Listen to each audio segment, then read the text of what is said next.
Hello my sweet and lovely viewers. তো কেমন আছো তোমরা সবাই? আশা করি প্রত্যেকে অনেক অনেক ভালো আছো। আজকে আমরা চলে এসেছি নতুন আরেকটি ইনফরমেটিভ ভিডিও নিয়ে।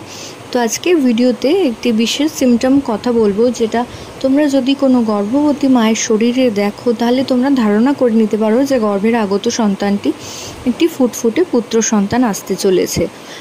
তো অবশ্যই যদি চ্যানেলে তোমরা নতুন হয়ে থাকো, চ্যানেলটিকে সাবস্ক্রাইব করে চ্যানেলের পাশে থেকো এবং পাশে থাকা যে বেল আইকন রয়েছে সেটা কিন্তু প্রেস করে রাখতে হবে। তো এটা কোনো রকম জেন্ডার ডিটেকশন বা জেন্ডার প্রেডিকশনের ভিডিও না, এটা শুধুমাত্র কৌতূহলবশত ভিডিওটি বানানো হচ্ছে।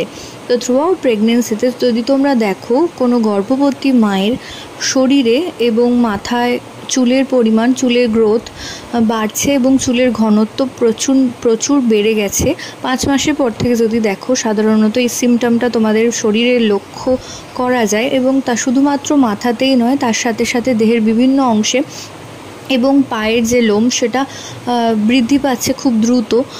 এছাড়াও অন্যান্য অংশের যে লোম বা চুল থাকে সেটারও গ্রোথ অনেক নর্মালের থেকে অনেক বেশি বেড়ে গেছে।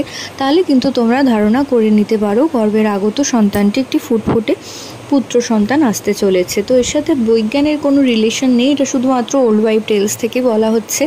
তো আশা করছি ভিডিওটা তোমাদের কাজে আসবে। প্রত্যেকে ভালো থেকো, সুস্থ থেকো, এই কামনা করে ভিডিও এখানেই শেষ করছি। নমস্কার।